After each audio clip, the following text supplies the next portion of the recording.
I am the body snatcher. You know we love tummy tucks on this show. Welcome back to Boxing. Welcome back, loyal fight fans, to Boxing. Eat that shit up.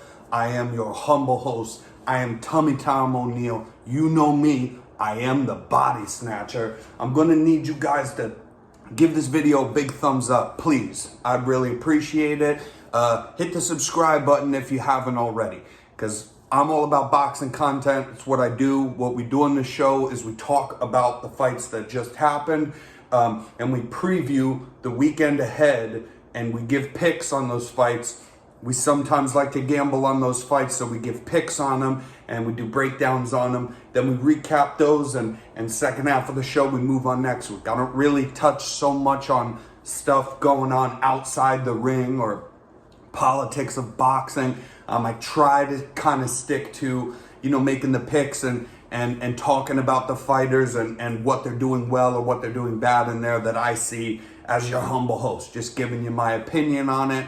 Because that's what I kind of look for in the boxing shows that I check out, but you don't always get that. So let's start from the top. We're going to recap the fights that happened past week, and within that recap, from the last show, I gave you guys a good underdog pick there in Robson Conceicao, beating Xavier Martinez, who's much younger, who hits hard and is aggressive and knocks people out, but Conceicao, showing a lot of veteran savvy there.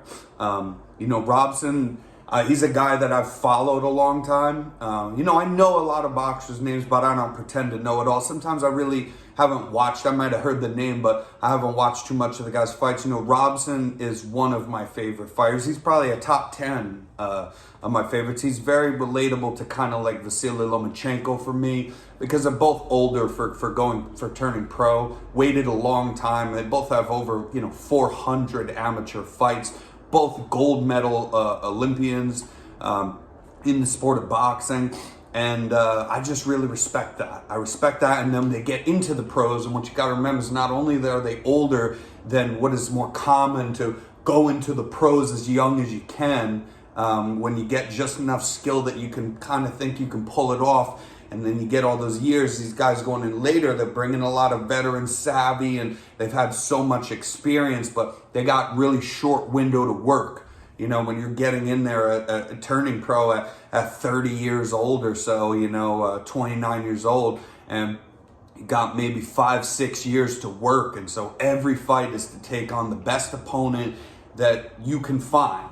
And I mean, we all know how boxing works. We're not going to get into that. So it's all about what choices are realistic, realistically presented to your manager, or the things you seek out that are actually realistic fights. And out of all of those, I feel both those guys in Robson Conceicao and Vasily Lomachenko always looking for the best competition that they could realistically get, that out of all the offers or their offers, because they want to make the most of that time. And that's just what Robson Conceicao did here. There was a great performance from him. So I had touched on before as well that, he is a very slick counter fighter. That is what Robson Conceicao has always been. He's a slick counter fighter. He's not an aggressor usually. Now, he's more so picked up being the aggressor. We talked about when he had his fight, his last fight before this against Valdez, in which he lost a close fight. He kind of gave the fight up himself, in my opinion, because he really just took his foot off of the gas for the second half of the fight. Now, before that Valdez fight, his MO was to kind of be on the back foot, making people miss, tire him out a little, and pick up later in the fight. So he tried something new there in the Valdez fight, and it did work, from being aggressive and pressing forward with all the jabs and straights and jab down to the body. And it definitely worked for him. I think he bagged the first 5 rounds of that Valdez fight, as we had talked about before. But then he gave it up. He gave the fight up because he lost the last 7 rounds, really. There were point deductions and things like that I didn't really agree with. But either way, I just feel like he kind of gave the fight up himself. But he has come off of that. I told you guys in the last episode, I saw that, well, he's changing though. He chose to be aggressive out of the gate and press forward right away. He's always had good cardio, and I don't think cardio was exactly, at least for sure, I don't think it was all the issue. Maybe a little tiny bit, but he's always had good cardio.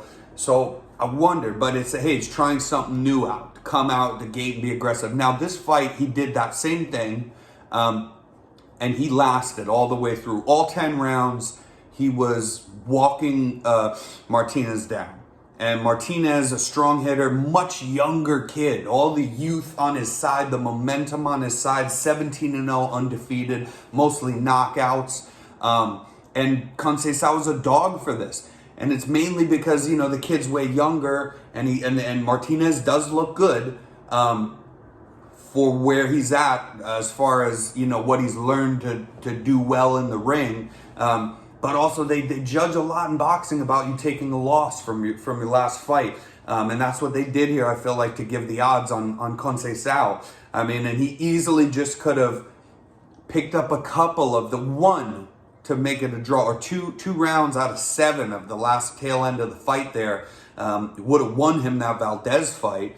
And we touched on this. It was, like I said, that I'm pretty proud of that pick, that he definitely uses veteran savvy. Now, Martinez tried to be real aggressive at first. He had, of course, some success. He's a very fast and powerful young kid, Mexican style, brawler fighter. But he was being walked down from Conceicao. And when he would try to, plant his feet and not move backwards and let combinations go, Conceicao's he's very slick. So he doesn't use all the head movement too. He can totally incorporate that, but he'll trick you. He's using head movement. You think throw hooks, or I know what this guy, now he won't just mix it in, but now all of a sudden his only thing will just to be to shell up for a while, and you go, the hell, well, let me work with that. Then he's back to the head movement. Then he's cutting off angles. Then he'll get away from you, make you miss a bit. Now he's on your ass, and he's coming straight forward at you. I thought, using my eyes there, I thought the best thing that was a big difference maker for Conceicao, among many other things, the big thing that was a big difference in the fight was, walking him down with the jab straight, and then he just dip down and jab or punch to the body. So you never tell if he's going low or high, and he didn't use a lot of swinging, looping punches or hooks. He was very linear in his attack, and head body, and just mixed this kid up, made him feel like you don't know where he's at. Now Martinez did scare me a bit. I think it was at the very last couple seconds of round 3. They exchanged, and Martinez got the better of him. And he kind of rocked Conceicao a little bit. That scared me, but it was the end of the round, and Conceicao just made sure to keep the pressure on going forward. He had, in my opinion, some judges gave him every round. I would think, because of him rocking him, I'm going to give Martinez that 3rd round, and you might throw another round in there for the kid somewhere, but that's about it. That's the most you could possibly, be generous to Martinez in this fight. Conceicao just worked this kid from beginning to end, and even though, which is what we were worried about, right? Coming off the Valdez fight and winning the first half of that fight, and then just kind of letting it all go, and just walking backwards the whole time, not throwing enough. That's what I was worried about. That's what, if you looked at his career, if you looked at his last fight, that's what you should be worried about. And he just squashed all those worries in this fight, because he was handedly winning it, but, come the 7th, 8th, round, 9th round, and he never took his foot off the gas. He could have totally taken the last 2 rounds off and comfortably won this fight, but he didn't, and he made damn sure not to do that, because he had a big problem with the judging and the way he was treated and the point deductions and whatnot in the Valdez fight. So great performance from the underdog, Robson Conceicao, for the win there. And who else did we have in this card? We had Nico Ali Walsh. We touched on him, that, he's still very just green. in his experience in the sport. He's got a lot of natural talent, but mainly, what does he have? He has the name of the great Muhammad Ali. He's his grandson. That's why they're throwing him in there. But I maintain that I'm worried that they move him too fast, because I don't see enough that he's going to be able to deal with really too much more of a level at all of competition than where he's at now. Now, this Jeremy Yeager kid, he did just beat the brakes off of this. So he worked this kid in that second round. Got a second round stoppage. Very impressive. He did the ollie shuffle before he stopped the kid too, which was just great theater to watch. So that was awesome. But, I think the first round was close, debatably Yeager. And he don't have a lot going on his side either, but I think he had fought in some MMA fights. He's a very tough kid. But he made the first round real close, and I thought, oh no, again, you don't have to be a world champion, but if you're like somebody special, you should just really these people, this level of competition should never stand a moment's chance in there against you. You shouldn't allow them to have not one small window of success in a whole fight if you're an elite. Boots Ennis, Jerome Boots Ennis, for example, that's a guy that can fight way better competition right now because he showed how great he is already. And then giving him these lower level competition, he makes it look so easy in there.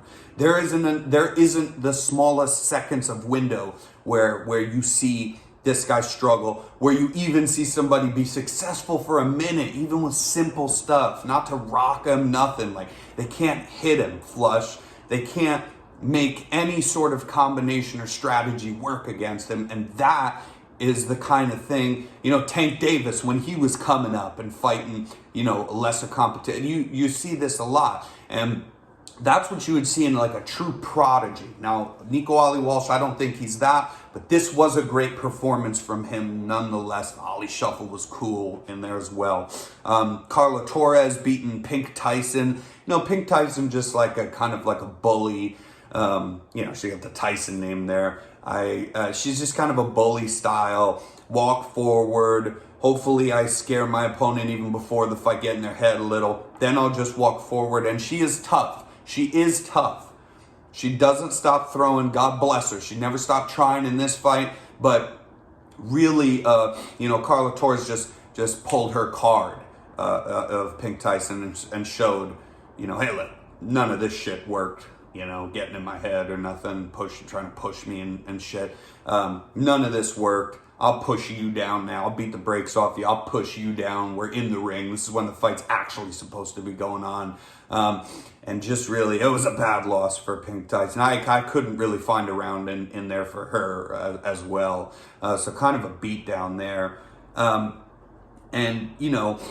This is a good example too of Pink Tyson, just with the name, her theatrics that she brings and whatnot to the ring. She was 11-2 coming in. This is exactly this is a good example. I made a note here to say this is a good example of what I live and die on as far as judging boxing is concerned. And that is the level of competition. So coming into this fight, Pink Tyson was 11-2. Now, Carla Torres is a girl that's 6-6. But look at who she's fought. Carla Torres has fought a lot of good names and elite competition that's kind of beyond her, and taken those losses. But she learned some lessons from them. And having that stiff level of competition, she made this fight look so easy. But you just look at those records and see 11-2 and 6-6 and say, oh, well, Carla Torres should get work. No, this is why it matters, the level of competition that you're fighting. Shushu.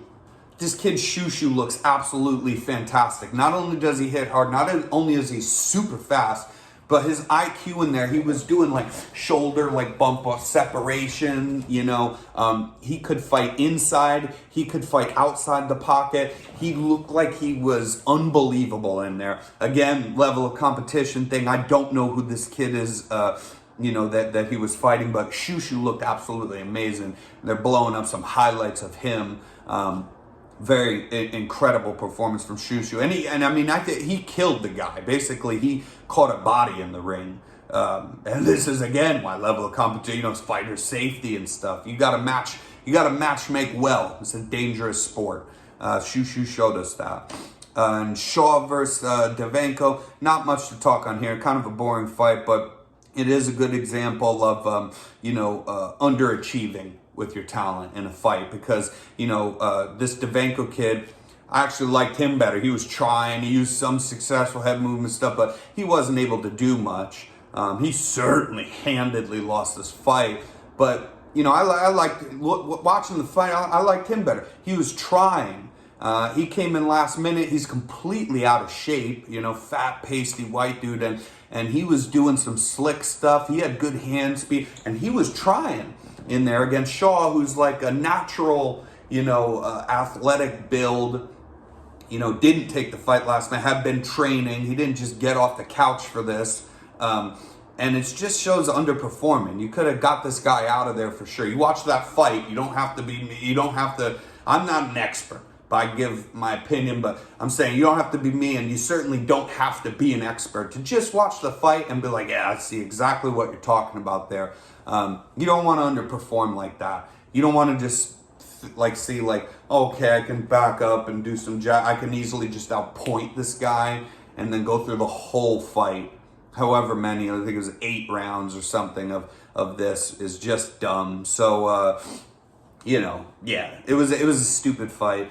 But yeah, it was a good card though, because the Shushu performance was great. The Nico Ali Walsh performance, is great. And the Carla Torres Pink Tyson, like I said, that was a bit of a beatdown, but it was fun to watch. And Pink Tyson, like I said, credit to her. It's not all talk, and so she wasn't able to be successful with what she was trying in there, but at the same time, she never gave up, and she would try to pin girl against the ropes and just throw her the body. So it was entertaining enough to watch. And then the conceicao performance was just a feel-good performance from an older veteran who was an underdog to beat this young up-and-comer. So that was good stuff. Now we are going to touch on the fights coming up here. Okay, so if you've been waiting for this, here it is. It's for the Keith Thurman Mario Barrios fight. I'm going to get into that in a moment. The first thing I want to say is just to touch on that card. This might be the best PBC Fox. It is the best PBC Fox card I've seen in a long time. I saw they're charging $75 for this pay-per-view, and it's just like, God damn, dude, I don't want to buy that for one fight. I really want to not only see Keith Thurman back in the ring, but Mario Barrios, good competition. That's a good challenge for him. He's a good fighter, and I like him as well. I did totally want to see this fight, but you can't charge me $75 for one fight and the rest of the card is shit, and even I haven't heard of the people. But now, that is surprisingly, when I looked up the card just earlier, surprisingly, that's not what this card is. This card is good, okay? As far as a full card goes and not one fight, this might be the best PBC Fox card I can remember in a while. So you got Leo Santa Cruz coming back. He's taking on Keenan Carbaja. So I never heard of that guy, but, Leo Santa Cruz, of course, rightfully so. He's a big favorite to win this fight. He is going to be a pick I take, so mark that down.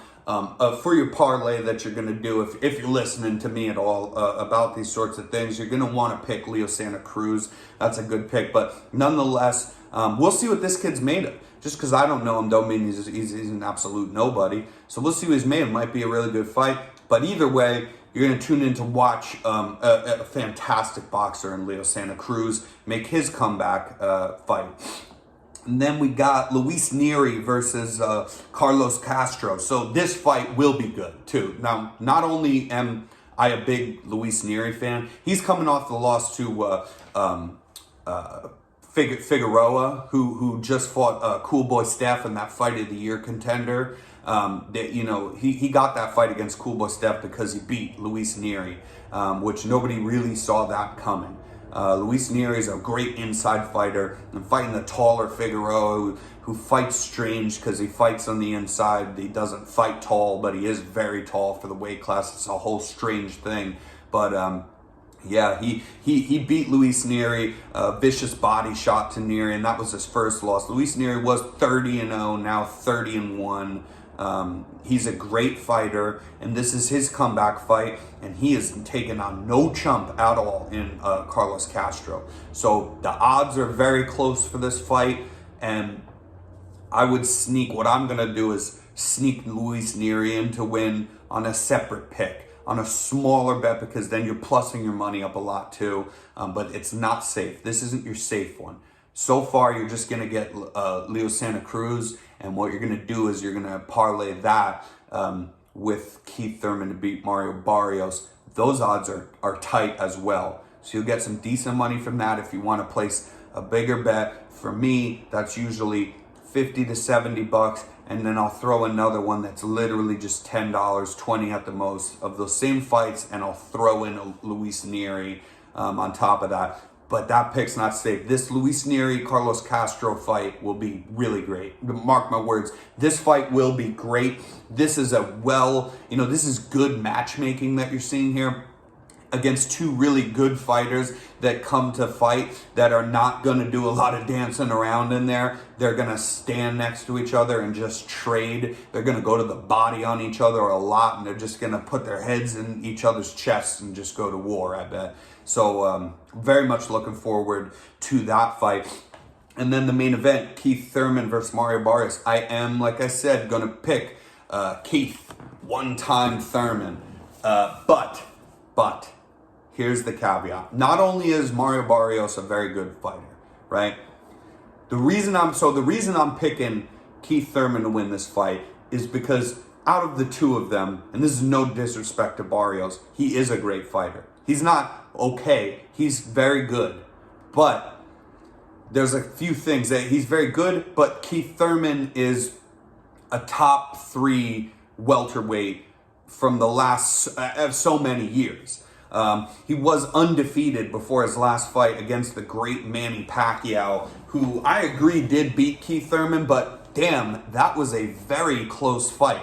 And more, it felt afterwards like everybody loves the vets, everybody knows Manny Pacquiao, and it felt more like just great fight to watch, enjoyable from both guys, and kind of feel good to get Pacquiao as the winner. If you watch the fight back again, and you watch it to be fair, now Thurman gets dropped, I think in the first round, might have been the second, but I think it's right off the bat in the first round. It kind of sets a precedence in your mind, right? And then Manny Pacquiao does win other rounds as well beyond that, so it sets this precedence in your mind of what you're seeing, like, oh man, the guy got knocked down, now that's another round for Pac, and you just kind of will naturally come to terms, and it's what you want, with being like, yeah, he won this fight.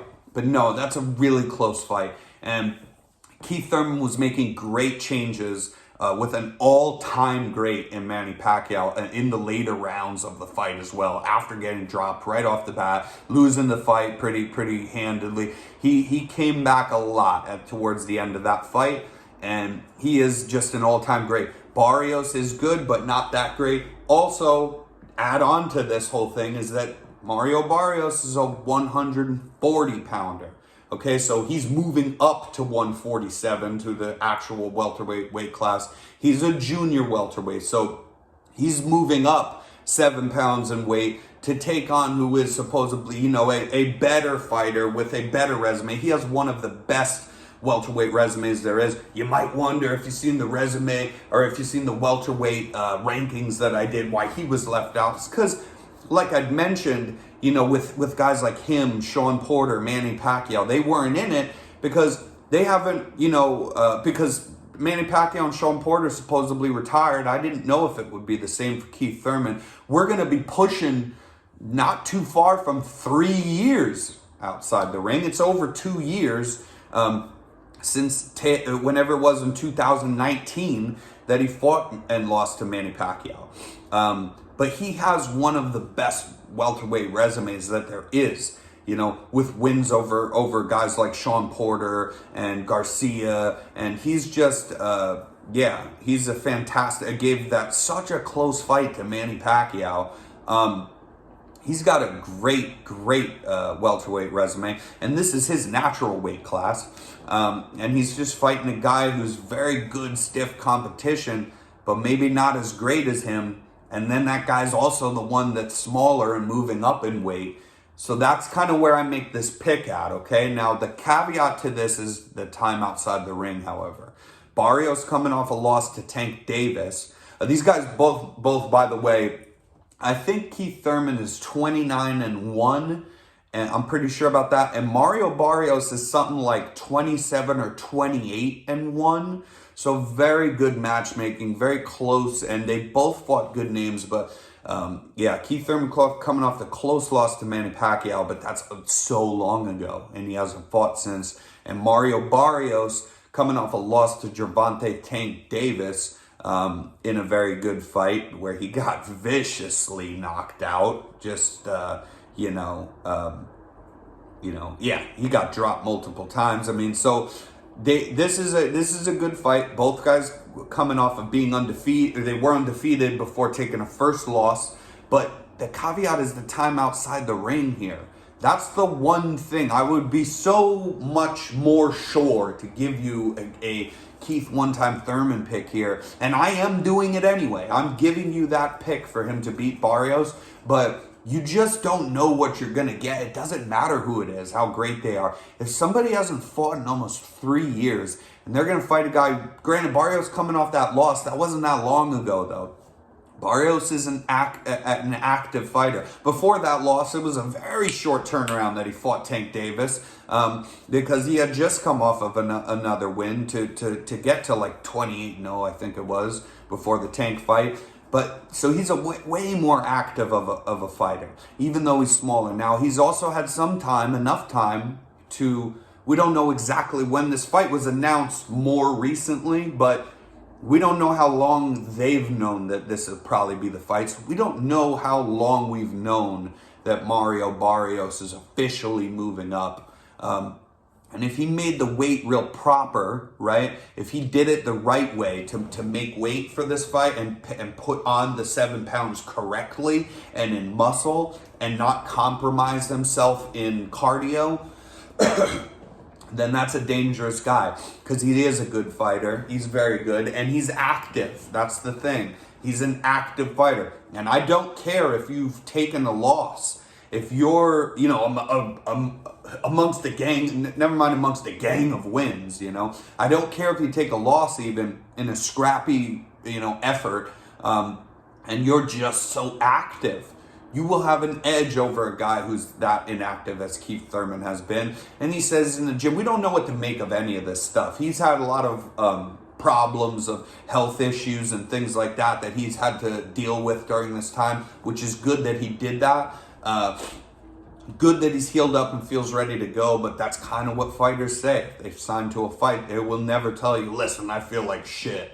They're always going to say, I feel good, I've been in the gym, I've been training, stuff like that. So that's the one and only caveat there. But yeah, we're still giving the Keith Thurman pick. Parlay that with the Leo Santa Cruz pick. And that's decent enough to put some money on. And then, like I said, you want to get a little more ballsy, throw Luis Neary on there as well. And this is outside of boxing, but if you're actually watching this for the gambling picks, in MMA this same weekend, Shatkov Makranov, however the hell you say that guy's name, Shatkov Makranov. He's fighting. He wears like a fucking wolf head or something when he walks out. But I'm pretty sure he's a Dagestani guy. But he's one of these Russian guys that's very, he's good enough on the feet, but he's a wrestle heavy kind of guy.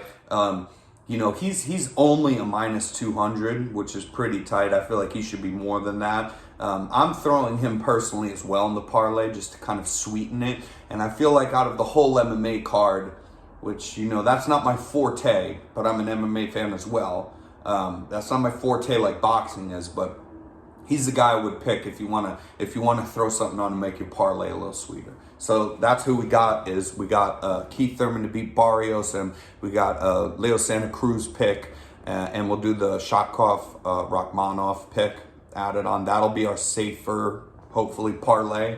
And then I'll do a separate one of those same guys much smaller money, and we'll throw Luis Neary on there for fun. So until next time, loyal fight fans, this has been good. This has been fun. We got big things coming to unboxing soon, so stay tuned.